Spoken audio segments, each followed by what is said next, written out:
여러분 안녕하십니까? 9월 12일 목요일 뉴스외전 시작하겠습니다. 정치 맞수다. 오늘은 이승환 국민의힘 중랑을 당협위원장, 박성민 전 청와대 청년비서관과 함께하겠습니다. 어서 오세요. 안녕하세요. 안녕하세요. 오늘 본회의는 여야 대치가 우려되는 상황이었는데 우원식 국회의장에 의해서 제동이 걸렸습니다. 민주당은 국민의힘의 반발에도 불구하고 김건희 여사 특검법, 최상병 특검법, 지역화폐법을 통과시킬 계획이었는데 안건 상정 권한을 갖고 있는 우 의장이 안 받아준 겁니다. 이유는 지금은 의정 갈등 해결에 집중해야 할 때다. 여야 의정 협의체 가동에 역량을 집중할 때다. 이런 이유를 댔습니다. 여야가 강제 휴전에 들어간 모양새입니다. 어떻게 보세요? 원래 대정부 질문에는 법안 상정하지 않습니다. 그리고 이 일정 잡을 때 법안 상정은 있지도 않았습니다. 그럼에도 불구하고 민주당이 단독으로 처리한 법안들을 바로 하루 만에, 이틀 만에 이렇게 본회의에 올리겠다라고 하는 거는 사실 있었던 적도 없던 일입니다. 원래대로 한다면은, 이게 원래대로 절차대로 한다면 여야의 이견이 커서 한쪽이 좀 이렇게 독단적으로 법안을 처리하고 싶어도 패스트트랙 태우지 않습니까?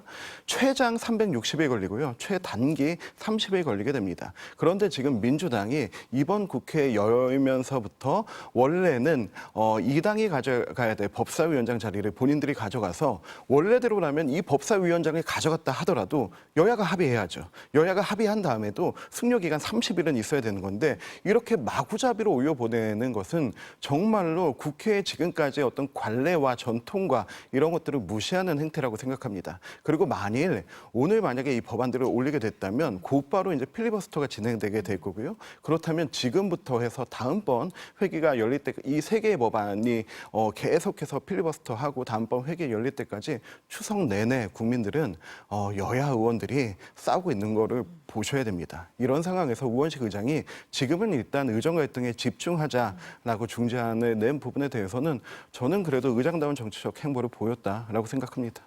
추석 밥상 얘기 많이 하는데 추석 연휴 내내 필리버스터하고 싸우는 모습을 보이는 게 좋지 않을 거다라는 우원식 국회의장의 이런 생각이 반영이 된 거다. 이렇게 네. 보시는 건가요? 네, 어떻습니까? 일단 네. 우원식 의장께서 가장 지금 강조하고 있는 건 그 여야 의정 협의체에 집중하자 이 취지잖아요. 근데 저는 개인적으로 좀 이번 결정이 아쉽다라고 생각했던 부분은 일단 법사위라는 상임위 자체에서 통과가 돼서 여러 가지 절차에 의해서 국회 안에서 진행되는 일을 국회의장이 이렇게 멈춰 세우는 것이 과연 맞는 일인가라는 의문이 한 가지가 들었었고, 또 한편으로는 여야 의정 협의체를 통해서 저도 지금의 의료 붕괴 문제라든지 의료 대란 문제가 좀 해결이 됐으면 좋겠습니다. 근데 사실 이 법안들의 통과와 그 부분은 좀 별개일 수 있다라는 생각도 들어요. 왜냐하면 결국 지금 여야 대표는 이 의료 대란 문제에 있어서는 이견이 그렇게 크지 않은 상황입니다. 그러니까 여야가 이 국회에서 특검법이나 이런 부분에 대해서는 이견이 있을지라도 여야가 의료 대란에 대해서만큼은 공통분모를 이미 갖고 있는 상황이기 때문에 그 특검법들을 통과시키지 않고 여야 의정 협의체에 집중하자라고 하는 것 자체가 논리적으로 좀 맞지 않는 상황이다. 왜냐하면 지금 공은 결국에 여야는 이미 뜻이 모아졌고 정부와 의사단체에 달린 거란 말입니다. 그것들을 어떻게 설득하느냐는 사실 정부에 조금 더 큰 비중을 저는 가져가야 된다라고 봐요. 대통령께서 입장을 어떻게 전향하느냐, 어떻게 바꾸느냐에 따라서 의사단체가 들어올 수도 있고 들어오지 않을 수도 있는 상황이기 때문에 여야 의정에 집중하자라는 취지는 좋으나 이 특검법들이나 지역화폐법을 통과시키지 않는다고 해서 여야 의정 협의체가 갑자기 원활하게 잘 돌아갈 거냐, 그 문제가 아니라는 거죠. 그러니까 우원식 국회의장이 좀 명분을 찾았다 이렇게 보시는 측면이 있는 것 같은데 우 의장이 중재안을 냈어요. 추석 연휴 직후인 19일에 본회의를 열자 이런 안을 냈는데 다 싫어해요. 지금 국민의힘에서는 26일 본회의 개최 합의했는데 갑자기 또 19일은 무슨 얘기냐 이렇게 얘기를 하는 거고, 민주당에서는 추석 전에 처리를 했어야 된다 이런 입장인 거잖아요. 어떻습니까, 이거는? 지금 국회가 이 일정을 진행하고 있는 거는 임시의 합의를 한 게 아닙니다. 정기국회 합의를 한 거고요. 이 정기국회 합의 안에는 지금부터 100일 동안 국정감사를 비롯해서 모든 내용들을 다 포함하고 담은 것인데 여기에서 갑자기 민주당이 이것 먼저 껴놓고 하자라고 하다 보니까 우원식 국회의장도 이 압박감을 이제 견디다가 그러면 19일에 하루 먼저 하자. 그러니까 우리 국민의힘의 입장에서는 26일에 하기로 하지 않았냐. 근데 왜 또 19일을 껴놓느냐. 이런 입장은 당연히 있을 수밖에 없는 것입니다. 그런데 국회도 선택과 집중이 필요합니다. 앞서 우리 박성민 최고께서 얘기하신 여야 의정과 이 특검법이 무슨 상관이 있냐라고 했는데요. 지금 여야 의정 중에서 해야 될 거는 여야의 의견은 일단은 맞은 게 딱 하나 있습니다. 그 하나가 25년도 증언안은 손댈 수 없다라고 하는 부분입니다. 25년도 증언안을 손대게 된다면 정말로 학부모 단체와 그리고 수험생들의 반발이 오히려 더 크게 될 부분이고 이 부분이 만약에 가처분되거나 한다 하더라도 바로 기각될 거 모두가 다 알기 때문인 거죠. 이런 와중에 이렇게 여야가 딱 하나의 의견을 맞춰놓고 이제 정부도 들어와라 그리고 의사단체도 들어오라고 하는 이런 상황에 특검법 때문에 또 대립되고 대결되게 된다면은 여기에 대한 그 최소한의 합의마저 흔들리게 됩니다. 그래서 이 부분에 대해서는 저는 26일에 맞춰놨던 그 기존에 논의하는 부분은 얼마든지 안건을 더 올리고 안 올리고 하는 부분은 합의되기 나름이고 그리고 또 의석수 많이 가진 당이 추진하기 나름이지만 여기에 한 날짜를 더 껴서 굳이 해야 되는가라고 하는 부분은 저는 근본적인 취지인 의정 갈등 해소에 먼저 집중하자라고 하는 그런 부분과 그리고 국회가 그동안 가져왔던 관례와 이런 전통에도 맞지 않습니다.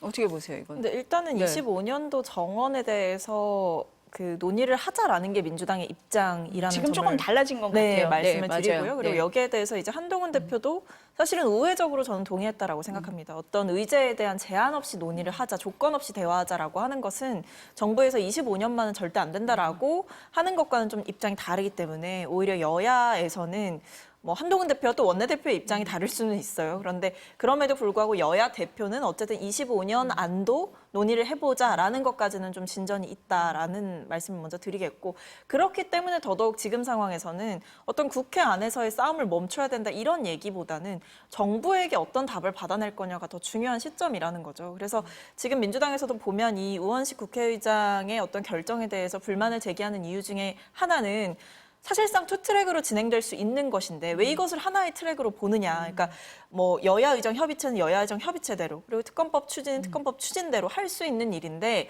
이것을 왜 한데 모아놓고 이것이 마치 하나가 되면 하나가 안 되는 것처럼 얘기를 하느냐 이 얘기를 하고 있는 상황이죠. 그리고 여야 의정 협의체를 꾸리자라는 거에 대해서는 이미 뭐 여야 대표는 공감대가 있고 앞서도 말씀드렸듯이 결국에는 정부가 어떤 입장 변화를 보이느냐 하다못해 장차관 경질이라도 해야 지금 의사들이 들어올까 말까지 않느냐 이 부분에 대해서도 지금 정부가 어떤 입장을 제대로 보여주지 않고 있습니다. 그러니까 사실상 거부를 하고 있어요. 장차관 경질 안 된다. 2025학년도 문제는 논의할 수 없다. 그러나 의제로는 뭐 얘기해 볼 수 있다라고 하지만 현실적으로 불가능하다라는 입장을 고수하고 있기 때문에 결국에 그러다 보니 뭐 전공이나 뭐 의대생들이나 이런 의사 쪽에서는 들어가서 뭐 얘기할 게 뭐가 있겠느냐라고 나오고 있는 상황이니까 진척이 없는 거거든요. 그러니까 이거는 민주당에서 특검법을 발의해서 여야 의정 협의체가 제대로 진전이 없는 게 아니라 정부와 의사들의 입장이 움직이지 않고 있기 때문에 진전이 없는 거라는 점을 먼저 말씀드리겠습니다.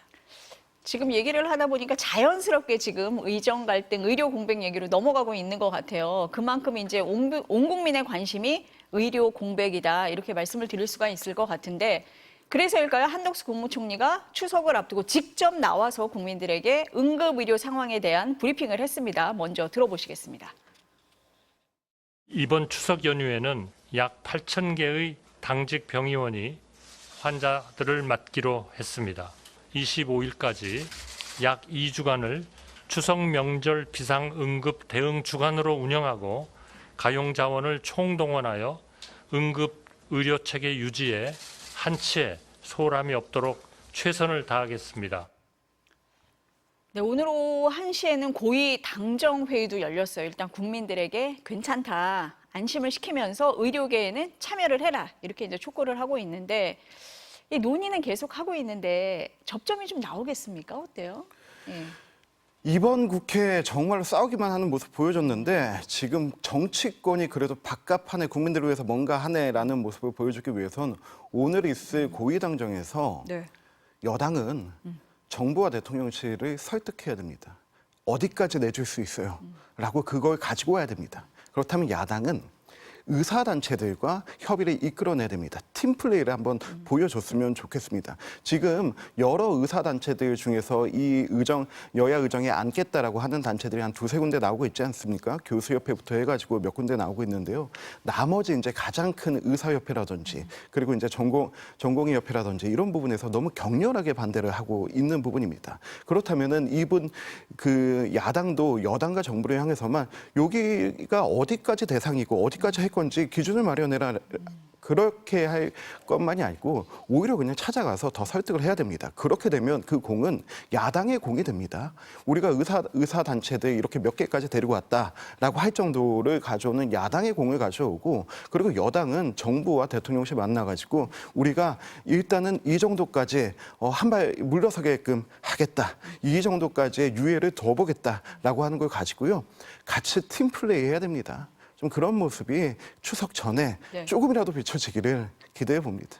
오늘 당정에서도 뭔가가 좀 나와야 되고 오랜만에 팀플레이 보고 싶다 이런 말씀이신데 뭐 회의도 하고 하는데 사실 뾰족한 수가 나오는 것 같진 않아요. 여야 의정협의체 가동이 되겠느냐 이런 의문이 많이 들고 있는 상황입니다. 어떠세요? 저는 기본적으로 정부가 여전히 입장을 바꾸지 않고 있기 때문이라고 생각을 합니다. 뭐 여당 측에서는 그래도 뭐 대통령실이 많이 양보한 거 아니냐 이 정도면 왜냐하면 2026년도 분에 대해서는 뭐 제로 베이스 논의하자 이 정도면 많이 나간 거 아니냐라고 하지만 현실적으로 봤을 때 일단 의사단체 쪽에서 지금 이렇게 참여가 없는 이유는 결국에는 그 2026년도가 중요한 게 아니고 2025학년도에 대해서 얘기를 하자라는 게 입장이기 때문에 그렇거든요. 근데 저는 여기에 대해서 이 정부가 입장 변화가 없다라고 말씀을 드리는 이유는 근본적으로 지금 이 사태를 바라보고 있는 그러니까 의사단체들의 지금 뭐 파업이라든지 아니면 뭐 이탈이라든지 이런 부분을 어떻게 해서 돌파할 수 있을까라는 그 방법에 대한 고민보다는 좀 시간에 기대는 면이 있는 것 같아요. 그러니까 시간은 우리 편이 될 것이다, 결국에. 그러니까 지금 보면 시간이 지나가는 것만을 기다리고 있는 것 같은 느낌인 거죠. 예를 들면 2025학년도 절대 안 된다라는 게 결국에 제가 봤을 때는 쓸 수 있는 협상 카드가 분명히 있었고 왜냐하면 사실 처음엔 2,000명이었는데 막판에 1,500명으로 줄였잖아요. 그렇죠. 그러니까 그렇게 하면 2025년도 분에도 정부는 사실 손을 댄 거예요. 근데 지금 와선 절대 안 된다라고 하면서 지금 모든 게 꼬였는데 지금 보면 정부 입장 그거잖아요. 이미 원서 접수가 시작이 됐고 이미 공포가 됐는데 이거를 어떻게 바꾸냐. 그러면 원서 접수가 시작되기 전에 논의를 해볼 수 있었다라는 거죠. 왜냐하면 이 파업이 지금 7개월 넘게 이어지고 있다라고 한다면 정부는 그 사이에 분명히 얘기를 할 수 있었는데 협상 카드를 제시하지 않은 건 결국 저는 시간이 우리 편이다라는 지나치게 낙관적인 인식 때문에 실질적인 협상을 못 해왔다. 그래서 지금 오히려 협상이 더 어려워졌다. 이렇게 보고 있는데 지금 보면 장차관 경질을 안 하겠다라고 하는 입장도 저는 사실 이해가 잘 되지 않아요. 왜냐하면 우리가 지금 걱정하는 의료 대란은 물론 뭐 당연히 일상 생활 가운데 의료 대란도 중요하지만 지금 모두가 걱정하고 있는 건 추석이 다가왔기 때문이거든요. 그럼 추석 전에 어떻게든 조금이라도 뭔가 응급실 정상화를 하겠다라는 목표가 있다고 한다면 경질을 하고 소통 채널부터 새롭게 꾸리고 나서 여야의정 협의체에 들어오라는 것을 압박할 수 있는 게 정부의 최선임에도 불구하고 그 최선을 선택하지 않고 있다는 것은 정부가 여전히 좀 덜 절박한 게 아닌가, 여전히 시간은 우리 편이다라고 믿고 있는 게 아닌가 굉장히 우려스럽습니다. 지금 말씀하신 그런 얘기를 좀 많이 하기는 해요. 하려면 진작에 했어야지. 수시 원서 접수되고 있고 지금 보니까 의대 수시 모집에서 사흘째 11대1 경쟁률을 보인다. 이 교육부가 이례적으로 이렇게 막 공개까지 하고 있거든요. 이건 이게 못 돌린다 이런 얘기인데 그럴 거면 조금 더 전에 좀 협상을 했어야 되지 않느냐 이런 얘기가 그래서 나오기는 하는 것 같아요. 일각에서 버티면 된다라는 얘기를 뭐 정부 관계자가 했다 이런 말도 나오기는 했잖아요.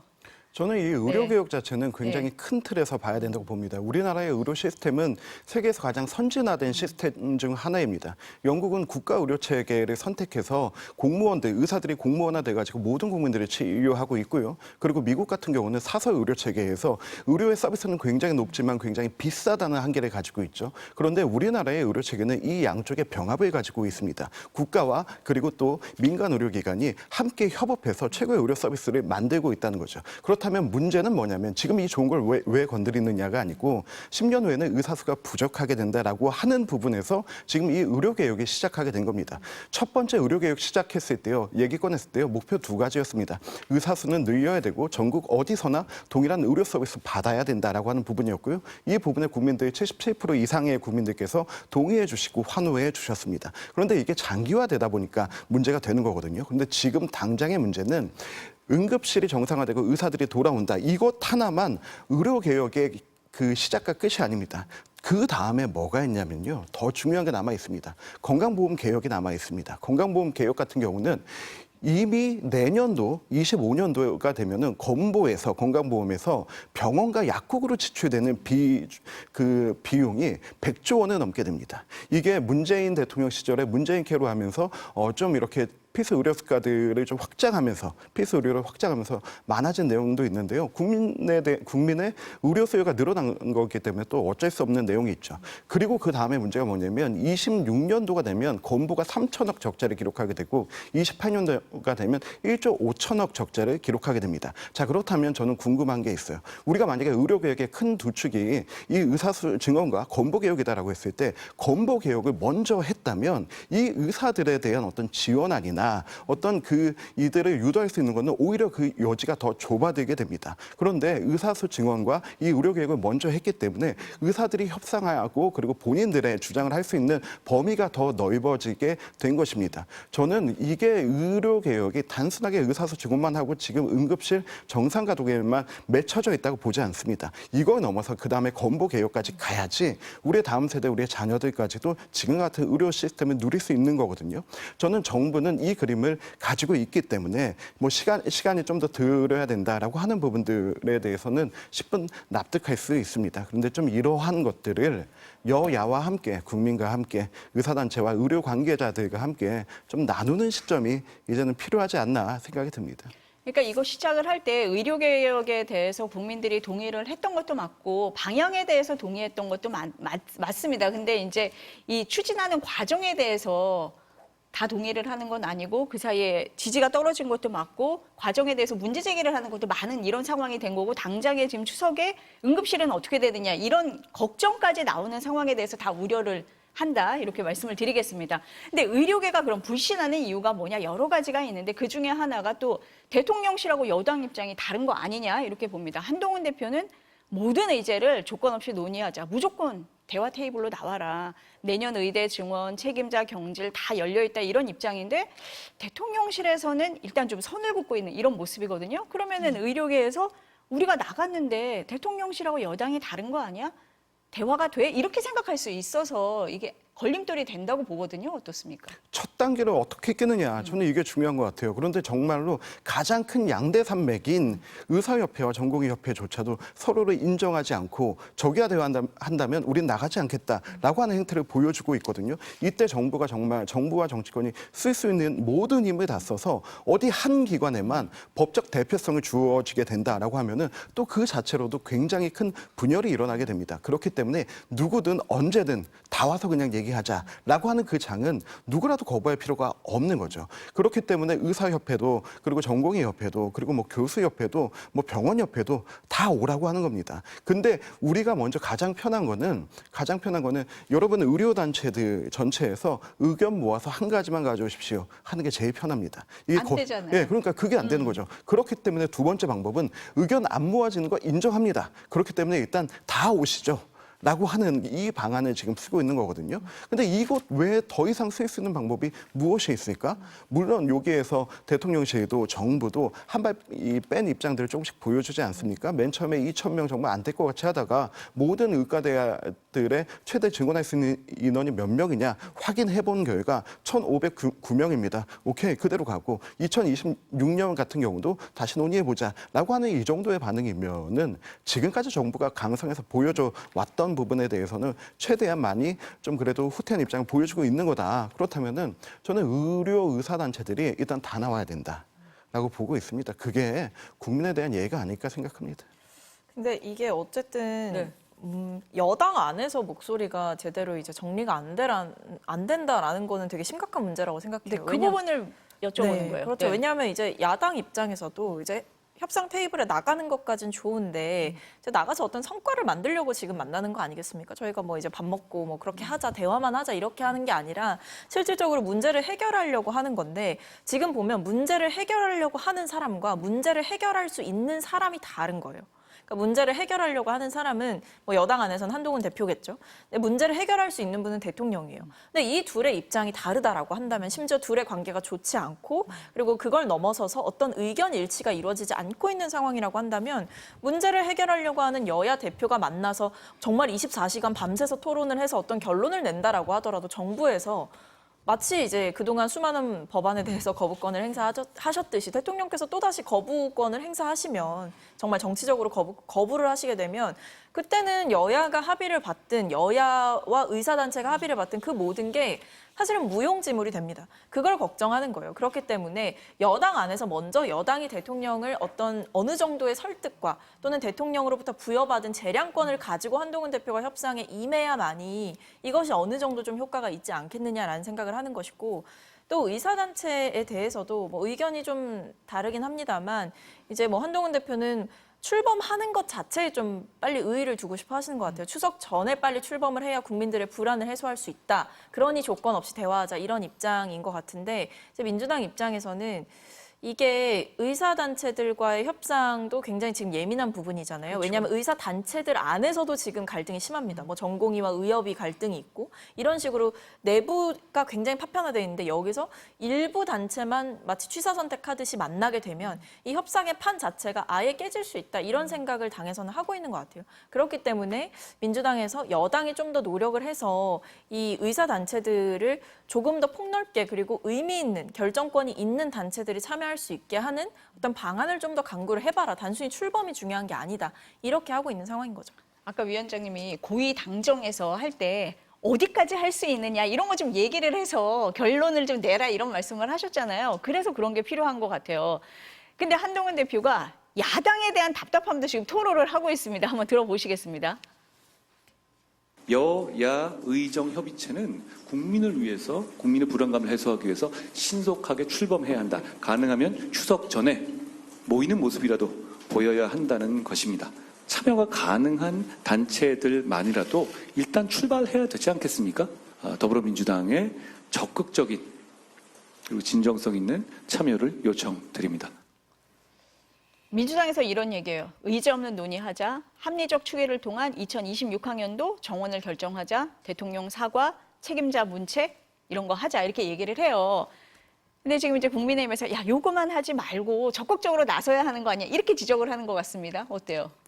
다른 거 없습니다. 그냥 테이블에 앉자 일단. 같이 앉자. 네, 일단 앉자 네. 이겁니다. 의료계가 여기에서 참여하지 않아도 일단 앉자. 네, 의료계의 모든 그 의료단체들에게 보낼 수 있는 초청장은 지금 다 보내두지 않았습니까? 그 중에서도 오겠다는 분들도 계시고, 우린 절대 올 수 없다라고 하는 단체들도 있습니다.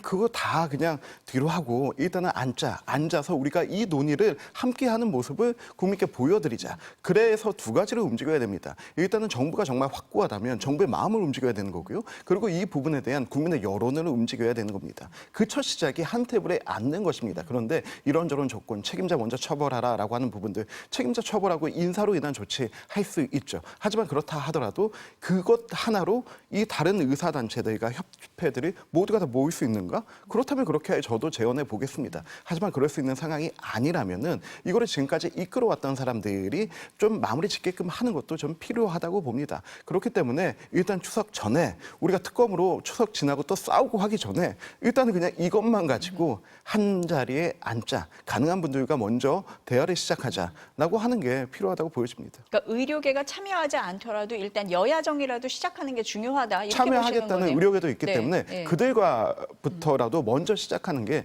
중요하다고 보여집니다. 그러니까 무조건 시작을 하는 게 중요하다라는 입장이시고 어떻습니까? 그러니까 이게 협상을 해도 이제 의미 있는 결과를 낼 수 있는 협상이어야 된다라는 입장인 거죠. 뭐 네. 이거는 뭐 선악의 문제가 아니라 실질적으로 결과론적인 문제라고 생각을 합니다. 저희가 이걸 왜 합니까? 이제 응급실 정상화, 이 의료 체계를 정상화시키려고 하는 거잖아요. 이탈했던 전공의들 돌아오고 지금 병원이 사실상 뭐 응급실 문 열고 있으면 뭐 합니까? 응급실에서 받아주지도 못하고 배후 처치도 안 돼서 추가적으로 응급실에서 이과에 가서 그럼 추가적인 진료와 검사를 받으십시오라고 해도 그걸 받아줄 의사가 없다라는 거예요. 지금 이게 현실이라는 거예요. 그러니까 이런 현실을 인지를 하고 생각을 해보면 의사들이 돌아오게 해야 되는 거죠. 그 실질적인 협상의 카드가 필요한 거죠. 그러니까 단순히 만나서 하는 어떤 세레머니가 중요한 게 아니라 지금 상황에서는 일단 한동훈 대표의 그 원하는 메시지, 그러니까 본인이 원하고 있는 메시지는 어쨌든 추석 전에 뭔가를 해서 보여드리고 싶다라는 메시지인 것 같은데 그걸 하려면 한동훈 대표가 힘이 있어야 된다니까요. 그러니까 이 정부와의 관계 속에서 여당이 얼마만큼의 협상권을 가지고 있는지를 보여줘야 돼요. 그러니까 저는 그래야만 야당도 이 협상에 임할 때 이게 한동훈 대표한테 말하면 이 정부가 바뀌겠구나 이게 있어야 되는데 지금 그런 상황이 아니니까 뭐 그렇게 만나갖고 셋 다 다른 소리하고 의사들은 들어오지도 않으면 이거 이대로 계속 가는 거거든요. 그러니까 저는 지금 상황에서 할 수 있는 것부터 빨리 정부한테 설득을 해야 된다라는 거죠. 여당에서 이 장차관 문제, 이 경질 문제에 있어서는 좀 목소리를 더 높여야 된다라고 봅니다. 이것부터 지금 대통령이 할 수 있는 일이에요. 의사단체들을 설득하기 위해서 지금 두 가지 키가 있는데 하나가 2025학년도 손댈 수 있다라고 입장 변화가 있는 것과 한 가지는 이제 장차관이라는 그 소통 채널 자체를 완전히 새롭게 세팅하겠다. 이거를 할 수 있는 건데 이 둘 중엔 그래도 두 번째가 더 쉽지 않나요? 저 같으면 지금은 사실 시간 싸움이라고 보거든요. 시간이 내 편이다라고 시간을 흘러가기를 기다리는 게 아니라 추석 전에 뭐라도 조금이라도 일부 병원이라도 정상화를 시키려고 한다면 저는 지금 상태에서는 대통령이 쓸 수 있는 가장 빠른 카드, 인사조치를 해야 된다. 이거를 여당에서 요구해서 받아내고 그렇게 해서 시작이 돼야 조금이라도 일말의 진전이 있지 않을까 싶습니다. 그러니까 여당에서 책임자 문책을 요구하시는 분들도 최소한의 성의를 보이는 거다 이렇게 말씀을 하시는 것 같아요. 근데 지금 의료계가 참여를 하지 않는 상황 속에서 그 젊은 의사들이 이용하는 온라인 커뮤니티에 국민과 환자를 조롱하는 게시글이 올라와서 지금 논란입니다. 참 말씀드리기도 그런데 더 죽어야 한다. 추석 응급실 대란이 왔으면 좋겠다. 뭐 국민을 개, 돼지 이렇게 비하하기도 했습니다. 뭐 일부 의료인의 일탈이다 이렇게 생각이 되지만 돈 없는 막말에 대한 비판이 쏟아지고 있거든요. 이거 심각한 문제 아니겠습니까? 저도 맨 처음에 이 캡처 화면이 돌았을 때 이거 믿을 수가 없었어요. 믿겨지지가 않았고 누군가가 이간질하려고 만든 거 아니야? 라고 했는데 이제 그 사이트의 출처가 밝혀지고 그리고 이게 보도화되고 정부가 반응하고 경찰 수사가 시작되면서 정말로 이렇게 생각하나? 그럼 이거는 젊은 의대생들, 젊은 의사들의 어떤 치기 어린 그 인터넷상에서의 그냥 난장 토론이 아니고 이거는 그 미숙함이나 인격적 미흡함도 아니고 이런 말을 자기 생각을 가지고 있다는 것만으로도 충격적인데 이거를 입 밖으로 꺼내서 공유한다라고 하는 거는 이거는 그냥 나쁜 사람이 아니고 악인입니다. 악인에게 인수를 맡길 수는 없습니다. 저는 이거는 의정가 있든가 이런 부분을 떠나서 철저하게 찾아내서 처벌하고 의사 면허든 어떤 기회든 모든 것을 박탈해야 된다고 봅니다. 그런데 아쉬웠던 부분은 이 부분에 대해서 어제 의협에서 낸 입장은 처벌하지 말아라. 이거는 내부의 일이고 자기 개인적 의견일 뿐이다 라고 한 부분인데요. 저는 이런 태도 자체가 국민적 신뢰를 더 잃게 하는 거라고 봅니다. 제가 봤던 글 중에서 이런 게 있었어요. 우리는 검사나 판사들과는 다른 존재들이다. 그들은 대체 가능하지만 우리는 대체 불가능하다. 하루에 1000명 이상씩 죽어나갔으면 좋겠다. 그래야 우리의 존재를 인식하게 될 것이다. 이건 선민의식을 넘어서 본인들이 무슨 신의 영역에 있다고 생각하는 것 같아요. 저는 이분들에게 어떤 사회화 교육부터가 먼저 인술에 대한 교육이 아니고 사회화 교육이 먼저 필요하다고 생각하고요. 제가 이 의정가 활동을 하면서 정말 생각난 의사 2명이 있습니다. 하나는 지금 부산에 기념관이 있는 성산 장기려 선생입니다. 우리나라의 의료보험 제도의 모델을 만든 분이에요. 부산에서 청십자 의료조합을 만들어가지고요.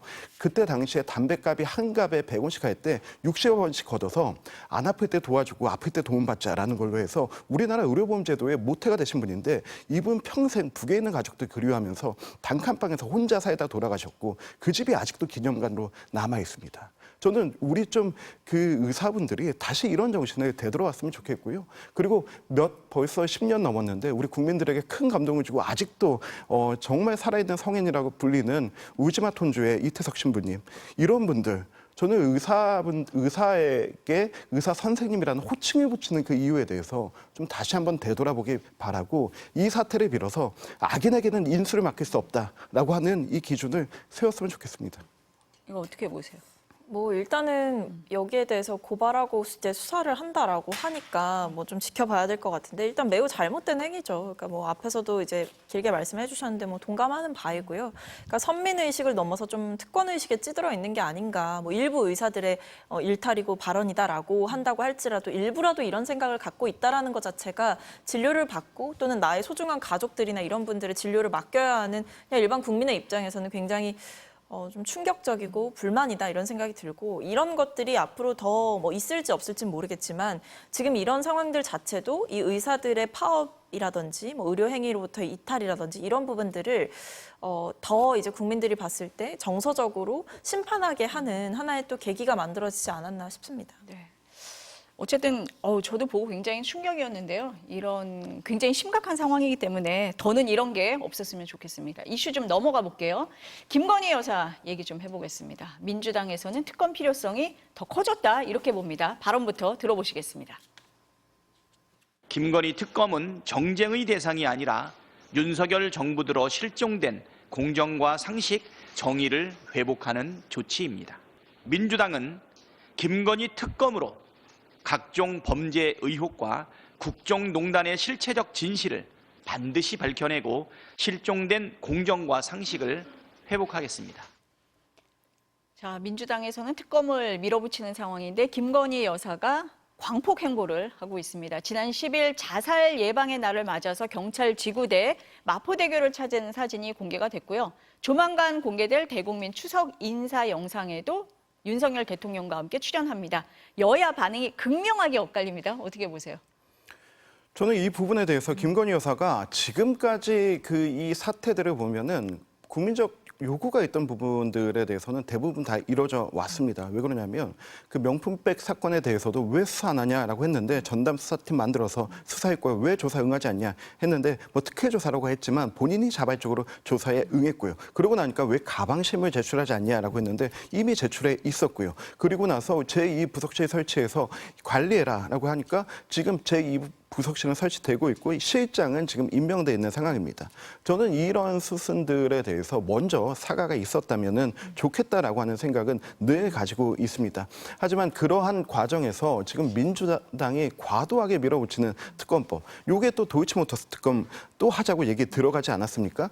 도이치모터스 사건이 2009년도 있던 사건입니다. 김건희 여사가 30대 중반의 시절이었고요. 그때 그 전주로서 과연 활동했느냐 안 했느냐 그 결과 아마 이제 조금 있으면 2심 판결 지금 나올 겁니다. 오늘 나온다고 오늘 하죠. 나올 겁니다. 네. 그 91명이 관련돼 있고 157개의 계좌가 쓰였다고 하죠. 그중에서 한 명이 기소됐습니다. 전주라고 됐던 그 사람의 어떤 판결이 2심 판결이 지금 어떻게 영향을 미칠 수 있을 것인가? 이것 지금 지켜보면 되는데 그 하루 이틀도 기다리지 못해서 그냥 먼저 내자라고 하는 것. 그리고 원래 특검은 권력자가 권력을 가지고 이용해서 한 범죄에 대해서 하는 것입니다. 2009년도에 김건희 여사는 30대 중반에 사업하는 여성일 뿐이었고 결혼도 하기 전이었습니다. 이것에 대해서 대통령이 어떻게 권력을 행사했겠습니까? 타임머신 타고 갔겠습니까? 아닙니다. 이런 부분은 좀 과도한 부분이 있습니다. 제가 얘기 드리고 싶은 부분은 그럼에도 불구하고 김건희 여사가 이렇게 행보를 시작한 부분에 대해서는 찬반 여론이 있을 거라고 생각합니다. 하지만 저도 아쉬운 부분이 끝난 사건에 대해서는 좀 사과를 표명하고 하셨다면 좋지 않을까라고 하는 거고요. 그리고 김건희 여사가 가만히 있던 혹은 무슨 또 행보를 하던 뭘 해도 어차피 지금 프레임에 갇혀서 욕 먹기는 할 겁니다. 다만 이 부분에 대해서 조금 더 의연하고 당당하게 하기 위해선 이미 해소된 사건에 대해선 좀 사과하시고 하는 게 어떨까 하는 생각은 가지고 있습니다. 어떠세요? 저는 김건희 여사가 좀 지나친 정신 승리를 하고 있는 게 아닌가라는 생각이 드는데 뭐 검찰이 최근에 보면 뭐 명품백 받은 것도 무혐의로 종결할 조짐이 보이고 그런 법적인 논리를 다 이제 검찰에 쌓아놨잖아요.